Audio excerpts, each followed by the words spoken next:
Wadamuli everyone, and Wadamuli is welcome in our Birragubba language. Part of the Birragubba nation are the Bindal people, traditional owners of the land on which we stand today.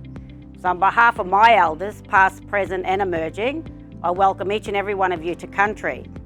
I'd like to acknowledge all Torres Strait Islander peoples and each and every one of you that we share this great nation with. So the Oasis Townsville has based its heritage in the Second World War because in the Second World War, this location was the home of the 13th Australian Personnel Staging Camp, which is the location where all soldiers, sailors and aviators who served in the Southwest Pacific and Papua New Guinea came home to be demobilised from the ADF.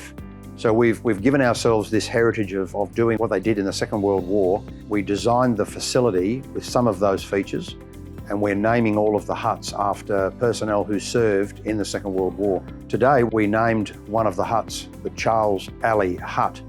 Charles Alley was a 16-year-old who enlisted in the First World War and served in the Middle East. And then when the war was over, went back to being an Indigenous Australian and was not particularly impressed by the way that he had been treated or his own people were treated. So when the Second World War came around, he was very quick to jump back into the ADF because he felt that egalitarianism. It was equal pay, it was mates working with each other to serve their country. The other thing that's most significant about that is that 15 members of his family, of the generations subsequent to him, have joined the Australian Defence Force, showing serious dedication by a family towards serving their country in the Australian Defence Force. We're all proud. That's the extended mob. All the alley mob, right through the brothers and sisters, with Grandad always served.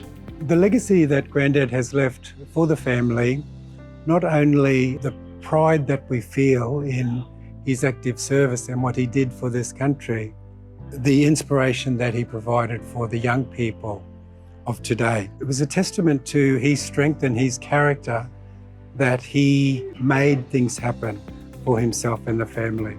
He had a shoe business and he would make all the townsfolk's shoes. It was a very lucrative business which allowed him to purchase land, which is a very rare thing for Indigenous families to own land, let alone a business. For me and the family, that was something that inspired us and gave us the drive and initiative to make good with what we had in our life.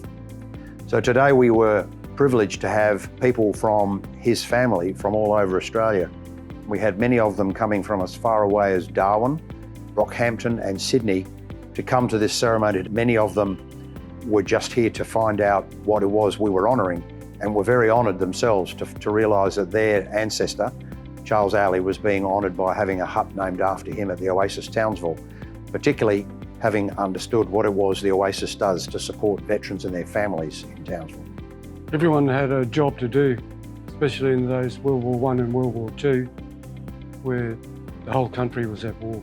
They did their bit and Grandad did his and more, but the story hasn't been told fully, because when they come back, the Australian population didn't want to know them. But to come back from 2 world wars, we were very honoured. His cards weren't up.